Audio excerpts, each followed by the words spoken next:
Vladimir Putin কি ইরানকে বাঁচাচ্ছেন নাকি কৌশলে ইরানের হাত পা বেঁধে ফেলছেন? খবরটা শুনলে আপনি রীতিমতো চমকে যাবেন।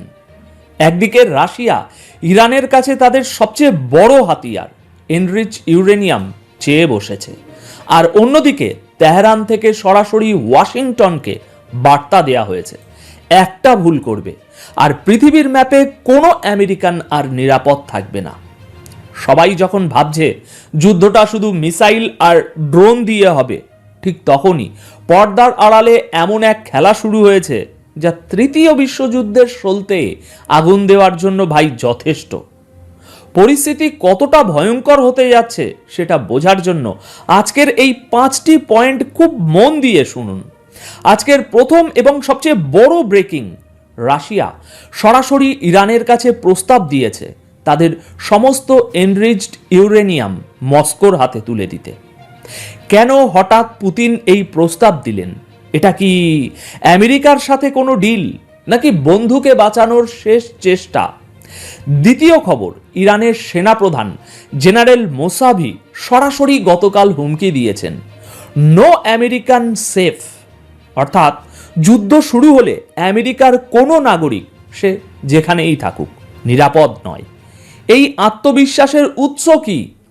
তৃতীয় এবং অত্যন্ত গুরুত্বপূর্ণ বিষয়, ইরান তাদের ওয়ার রুম সম্পূর্ণ অ্যাক্টিভ মোডে নিয়ে গেছে।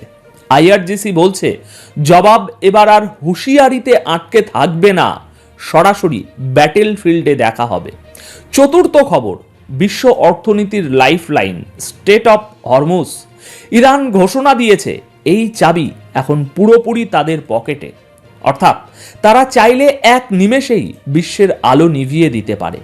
এবং পঞ্চম খবর, ইসরায়েলে নিযুক্ত মার্কিন রাষ্ট্রদূত এমন এক ভাই সত্য কথা বলে ফেলেছেন গতকাল, যা আমেরিকার ওই তথাকথিত মানবাধিকার আর নিরপেক্ষতার মুখোশ একদম টেনে ছিঁড়ে ফেলেছে।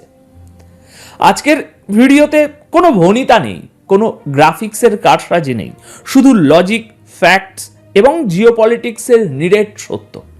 তাই একটু গুছিয়ে বসুন, কারণ আলোচনা গভীর হতে যাচ্ছে। চলুন সরাসরি আজকের সবচেয়ে বড় ধাঁধাটার জট খোলা যাক।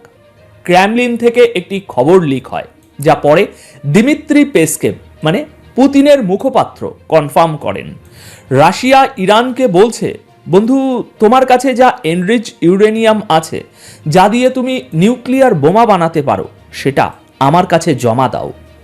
এখন প্রশ্ন হলো, রাশিয়া তো ভাই ইরানের বন্ধু, তাহলে কেন তারা ইরানের সবচেয়ে শক্তিশালী কার্ডটা নিজেদের হাতে নিতে চাইছে? দর্শক, এখানেই আছে জিওপলিটিক্সের আসল মজা। খুব সহজ করে বুঝুন। আমেরিকা এবং ইসরায়েল বারবার একটা কথাই কিন্তু বলছে, ইরান নিউক্লিয়ার বোমা বানাচ্ছে, তাই আমরা ইরানে হামলা করব। পুতিন এখানে এক ঢিলে দুই পাখি মারতে চাইছেন। রাশিয়ার যুক্তি হলো, যদি ইউরেনিয়ামটাই ইরানে না থাকে, যদি সেটা মস্কোর জিম্মায় থাকে, তাহলে আমেরিকার কাছে ইরানে হামলা করার আর কোনো লিগ্যাল বা মরাল অজুহাত থাকবে না। রাশিয়া আমেরিকাকে বোঝাতে চাইছে, দেখো, ভয়ের কারণটা আমি সরিয়ে নিচ্ছি, এবার তোমরা তোমাদের যুদ্ধ বিমানগুলো থামাও। কিন্তু সিরিয়াসলি বলুন তো, এটা কি এতটাই সোজা বিষয়? ইতিহাস কিন্তু অন্য কথা বলে।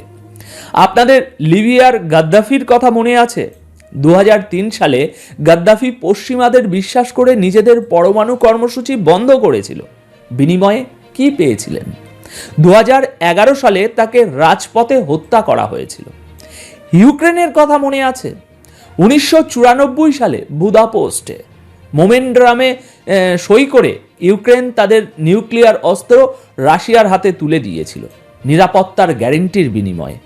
আজ ইউক্রেনের অবস্থা কি? ইরান কি বোকা? ইরান জানে এই ইউরেনিয়ামই হলো তাদের বেঁচে থাকার একমাত্র গ্যারেন্টি, বা বলতে পারেন ইন্স্যুরেন্স পলিসি। যতদিন তাদের হাতে এই কার্ড আছে, আমেরিকা সরাসরি হামলা করতে 10 বার ভাববে। কিন্তু একবার যদি এই কার্ডটা হাতছাড়া হয়ে যায়, তখন আমেরিকা যে হামলা করবে না তার গ্যারেন্টি কে দেবেন? পুতিন। রাশিয়া হয়তো চাইছে এই মুহূর্তে তাদের বন্ধু রাষ্ট্রের উপর থেকে যুদ্ধের মেঘটা সরিয়ে দিতে, কারণ ইউক্রেন যুদ্ধ নিয়ে রাশিয়া নিজেই ব্যস্ত। এই মুহূর্তে মধ্যপ্রাচ্যে আরেকটি ফ্রন্ট খুলুক, সেটা হয়তো পুতিন চান না। কিন্তু ইরান খুব ভালো করেই জানে আন্তর্জাতিক রাজনীতিতে স্থায়ী বন্ধু বা স্থায়ী শত্রু বলে এসব কিছু নেই, আছে শুধু স্থায়ী স্বার্থ। আমার বিশ্লেষণ বলছে ইরান এই প্রস্তাবে রাজি হবে না, তবে তারা হয়তো রাশিয়ার সাথে আলোচনার নাটক চালিয়ে যাবে, যাতে আমেরিকাকে এটা দেখানো যায় যে দেখো ভাই, দেখো আমরা তো সমাধানের চেষ্টা করছি। এটা হলো সময় কেনার একটা কৌশল। ডিপ্লোম্যাসির টেবিলে চা খাওয়া হবে, কিন্তু মাটির নিচে বাংকারে সেন্ট্রিফিউজ ঘুরতেই থাকবে। এবার আসি দ্বিতীয় খবরে। ইরানের সেনাপ্রধান মেজর জেনারেল আব্দুল রহিম মোসাভি তিনি যে ভাষায় গতকাল কথা বলেছেন সেটাকে শুধু হুমকি বললে ভুল হবে। এটা হলো ডিক্লারেশন অফ ইন্টেন্ট বা নিয়তের ঘোষণা। তিনি বলছেন শত্রুর একটা ভুল আর কোনো আমেরিকান নিরাপদ থাকবে না। খেয়াল করুন, তিনি বলেননি মধ্যপ্রাচ্যে থাকা আমেরিকানরা, তিনি সর্বজনীনভাবে বলেছেন কোনো আমেরিকান। এর মানে কি? এর মানে হলো ইরানের পৌঁছানোর ক্ষমতা এখন আর শুধু তাদের বর্ডারের মধ্যে সীমাবদ্ধ নেই। জেনারেল মুসাভি মূলত আমেরিকাকে মনে করিয়ে দিচ্ছেন যে তোমরা হয়তো আকাশ থেকে বোমা ফেলতে পারো, কিন্তু মাটিতে আমরা তোমাদের ছায়ার মতো অনুসরণ করছি। মোসাভি এখানে একটি ঐতিহাসিক রেফারেন্স টেনেছেন, 12 দিনের যুদ্ধের কথা এবং গত 47 বছরের প্রতিরোধের কথা। তিনি বোঝাতে চাইছেন আমেরিকা এবং ইসরায়েল গত 20 বছর ধরে যে প্ল্যান সাজিয়েছে ইরানকে ঘিরে ফেলার, সেটা ইরান ভেস্তে দিয়েছে। দেখুন, এখানে একটা সাইকোলজিক্যাল গেম আছে। আমেরিকা একটা সুপার পাওয়ার, তাদের টেকনোলজি অনেক উন্নত, কিন্তু ইরান খেলছে অ্যাসিমেট্রিক ওয়ারফেয়ার। আমেরিকা একটা এয়ারক্রাফট ক্যারিয়ারের দাম $1 বিলিয়ন, আর ইরানের একটা ড্রোন বা মিসাইলের দাম কয়েক হাজার ডলার। ইরান যদি ঝাঁকে ঝাঁকে ড্রোন দিয়ে আমেরিকার একটা জাহাজ অকেজো করে দিতে পারে, তাহলে অর্থনৈতিক ক্ষতিটা কার বেশি হবে? মোসাভি যখন বলেন থাপ্পড় হবে জোরালো, ঠিক এরকম ভাষায় তিনি গতকাল কথা বলেছেন। তিনি যখন বলেন থাপ্পড় হবে জোরালো, তখন তিনি বোঝান যে ইরান আমেরিকার মতো সামনাসামনি যুদ্ধে যাবে না, বরং তারা এমন সব জায়গায় আঘাত করবে যেখানে আমেরিকা সবচেয়ে দুর্বল। আমেরিকার অর্থনীতি, তাদের তেলের সাপ্লাই লাইন এবং তাদের আঞ্চলিক ঘাঁটিগুলো। মনে রাখবেন, খবরের পেছনের খবরটাই আসল খেলা। মোসাভির এই বক্তব্যের টাইমিংটা দেখুন। যখন আমেরিকা তাদের যুদ্ধজাহাজগুলো লোহিত সাগর আর ভূমধ্য সাগরে সাজাচ্ছে, ঠিক তখনই এই হুমকি। এর মানে ইরান আমেরিকাকে বলছে তোমরা কাছে আসছো, মানে তোমরা আমাদের রেঞ্জের ভিতরে আসছো। যত কাছে আসবে আমাদের টার্গেট করা তত সহজ হবে। এখন পরিস্থিতি আরও সিরিয়াস। তেহরান থেকে খবর আসছে আইআরজিসির অ্যারোস্পেস ফোর্সের ওয়ার রুম পুরোপুরি হাই অ্যালার্টে। ইব্রাহিম রেজাই, যিনি ইরানের পার্লামেন্টের নিরাপত্তা কমিশনের মুখপাত্র, তিনি গতকাল স্পষ্ট করেছেন আমরা প্রস্তুত, জবাব হবে সরাসরি যুদ্ধক্ষেত্রে। দেখুন, সাধারণত দেশগুলো যুদ্ধের আগে ডিপ্লোম্যাটিক চ্যানেল খোলা রাখে, কিন্তু ইরান বলছে ইন্টেলিজেন্স আমাদের হাতে, নজর আমাদের তীক্ষ্ণ। তারা দাবি করছে শত্রুর প্রতিটি মুভমেন্ট তাদের নখদর্পণে। এবার এর সাথে যোগ করুন চতুর্থ খবরটি, স্টেট অফ হরমুজ। ইরানের পররাষ্ট্র মন্ত্রণালয়ের মুখপাত্র ইসমাইল বাঘি গতকাল সোজা সাপটা জানিয়ে দিয়েছেন হরমুজ প্রণালীর নিরাপত্তা এবং স্থিতিশীলতার চাবি আইআরজিসির হাতে। দর্শক বন্ধুরা, আপনারা যারা জিওপলিটিক্স ফলো করেন তারা জানেন হরমুজ প্রণালীটা ঠিক কি। এটা হলো বিশ্ব অর্থনীতির শ্বাসনালী। ইরান যদি কাল সকালে সিদ্ধান্ত নেয় যে তারা এখানে কয়েকটা মাইন ভাসিয়ে দেবে বা দুটো জাহাজ ডুবিয়ে রাস্তাটা বন্ধ করে দেবে, তাহলে কি হবে জানেন? মুহূর্তের মধ্যে বিশ্ববাজারে তেলের দাম ব্যারেল প্রতি $200-300 ছাড়িয়ে যাবে। আমেরিকা হয়তো সামরিকভাবে শক্তিশালী, কিন্তু তাদের অর্থনীতি কি এই ধাক্কা সামলাতে পারবে? ইউরোপ কি শীতে জমে যাওয়া থেকে বাঁচতে পারবে? সেটা একবার ভাবুন। ইরান যখন বলে চাবি আমাদের হাতে, তারা আসলে পৃথিবীকে ব্ল্যাকমেল করছে না, তারা তাদের ডেটারেন্স বা প্রতিরোধের দেওয়াল পৃথিবীকে দেখাচ্ছে। তারা বলছে আমাদের মারলে আমরা একা মরব না, গোটা বিশ্বকে সাথে নিয়ে ডুবব। এটা কোনো ফাঁকা বুলি নয়, আইআরজিসির এই সক্ষমতা আছে। আমেরিকার নেভি হয়তো শক্তিশালী, কিন্তু এত সরু একটি জায়গায় হাজার হাজার স্পিডবোট, ড্রোন এবং অ্যান্টিশিপ মিসাইলের বিরুদ্ধে বড় বড় জাহাজগুলো অনেকটা সিটিং ডাক বা সহজ লক্ষ্যের মতো। ইরান এই ভৌগোলিক সুবিধাটাকেই তাদের সবচেয়ে বড় অস্ত্র হিসাবে ব্যবহার করছে বর্তমানে। এবার শেষের খবরে আসি, যেটা শুনলে আপনার মনে হবে যাক, অন্তত কেউ তো সত্য কথাটা বলল। ইসরায়েলে নিযুক্ত আমেরিকার নতুন অ্যাম্বাসাডার মাইক হাকাবি তিনি কোনো রাগঢাক না রেখেই গতকাল বলেছেন ইসরায়েলের শত্রু মানেই আমেরিকার শত্রু। ওয়াও, মানে সত্যি ওয়াও, ওয়াও ছাড়া আর কিছু বলা যাবে না। এতদিন আমেরিকা নিজেকে মধ্যস্থতাকারী বা শান্তির দূত হিসাবে দাবি করত। তারা বলতো তারা গাজায় যুদ্ধবিরতি চায়, তারা দুই পক্ষের মধ্যে সমাধান চায়।